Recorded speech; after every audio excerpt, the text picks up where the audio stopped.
Warren బఫెట్లా retire అవ్వాలంటే ఇప్పుడే mind set మార్చుకోండి. మనలో చాలామంది ఇలా అనుకుంటాం, బాగా సంపాదించాలి, ఇన్వెస్ట్ చేయాలి, రిటైర్మెంట్ వచ్చాక హాయిగా జీవించాలని. కానీ ఒక ప్రశ్న మీకు మీరే వేసుకోండి, రిటైర్మెంట్ తర్వాత నేను ఏం చేస్తానని. ఇదే ప్రశ్నకు వారెన్ బఫెట్ దగ్గర స్పష్టమైన జవాబు ఉంది.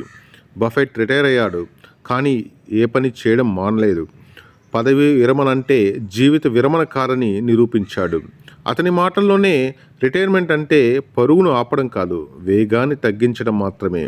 90 ఏళ్ల వయసులో కూడా తాను ఇష్టపడే పనిలో, తాను ప్రేమించే ఆఫీసులో, తాను నమ్మే విలువలతో జీవిస్తున్నాడు. ఇది డబ్బు వల్ల వచ్చిందా? కాదు, ఇది ఆలోచన వల్ల వచ్చిన స్వేచ్ఛ. బఫెట్ చెప్తాడు, నీకు అర్థం కాని రంగాల్లో ఎప్పుడూ పెట్టుబడి పెట్టద్దు. మార్కెట్ పడిపోయినప్పుడు చాలామంది భయపడతారు, కానీ బఫెట్ మాత్రం నవ్వుతాడు. ఎందుకంటే అతనికి అది ప్రమాదం కాదు, ఒక అవకాశం. ఇంకో ముఖ్యమైన విషయం ఏమిటంటే, బఫెట్ డబ్బుని కాదు, విలువల్ని వారసత్వంగా ఇస్తాడు. పిల్లలకు అన్నీ వదిలేయలేదు, కంపెనీని ఇవ్వలేదు, కానీ తమ కాళ్ళపై నిలబడే ఆత్మవిశ్వాసం ఇచ్చాడు. సంపద నీదే, దాన్ని ఎలా వాడాలో నువ్వే నిర్ణయించాలి అంటాడు. బఫెట్ రోజు చేసే పని తెలుసా? రోజుకు గంటల తరబడి కేవలం ఆలోచిస్తాడు, పుస్తకాలు చదువుతాడు, తెలివైన వాళ్ళతో సమయం గడుపుతాడు.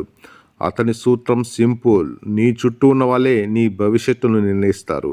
డబ్బు సంపాదించడమే కాదు, ఆరోగ్యాన్ని కాపాడుకోవాలి, ఆనందాన్ని పెంచుకోవాలి, మనసును చురుకుగా ఉంచుకోవాలి. ఇదే నిజమైన రిటైర్మెంట్ ప్లాన్.